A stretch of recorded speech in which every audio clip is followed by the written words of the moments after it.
როგორ განდებით? გილოცავთ? გაიხარეთ. რობერტი, სიმედი ძალიან. არასდროს არ გვიწდება, არასდროს ვიყავ მათალე, მეგენაცვალეთ. პუნტ პატივს აქვს ჩემს ომიდან დაბრუნებული. ხოდა.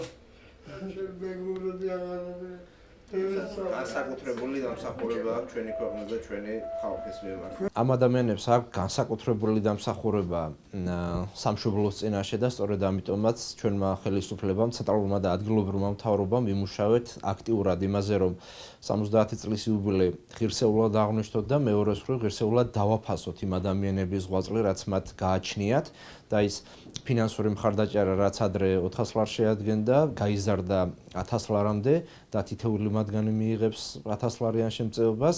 გამგეობებში დღესაღამოს გვექნება მიღება, ასევე პარასკევს და შაბათს იქნება მნიშვნელოვანი ღონისძიებები, როგორც ცენტრალური ხელისუფლების დონეზე, ასევე ადგილობრივი მთავრობის დონეზე და ღირსეულად აღნიშნავთ 70 წლის იუბილეს იმისათვის, რომ დაფასდეს ის ღვაწლი, რაც ამ ადამიანებს გააჩნიათ სამშობლოს წინაშე. ვეტერანებს, რომლებიც მონაწილეობდნენ მეორე მსოფლიო ომში, რა თქმა უნდა, მათი ღვაწლი დაუფასებელი არის. სახელმწიფოს ვალიცალი და მათი დამსახურების ვალიცალი, რომ რაც შეიძლება უფრო მეტად ღირსეულად იყოს ეს ხალხი დაფასებული და სწორედ ამით არის გამოწვეული ის, რომ სახელმწიფომ და თბილისის მერიამ მოახდინა ერთჯერადი დახმარების გაზრდა და გაიზარდა 500-დან 1000 ლარამდე და აგრეთვე გახორციელდება ყველა ის ღონისძიება, რომელიც დაგეგმილი არის თბილისის მერიის და გამგეობების მიერ ამ ხალხის პატივსაცემად.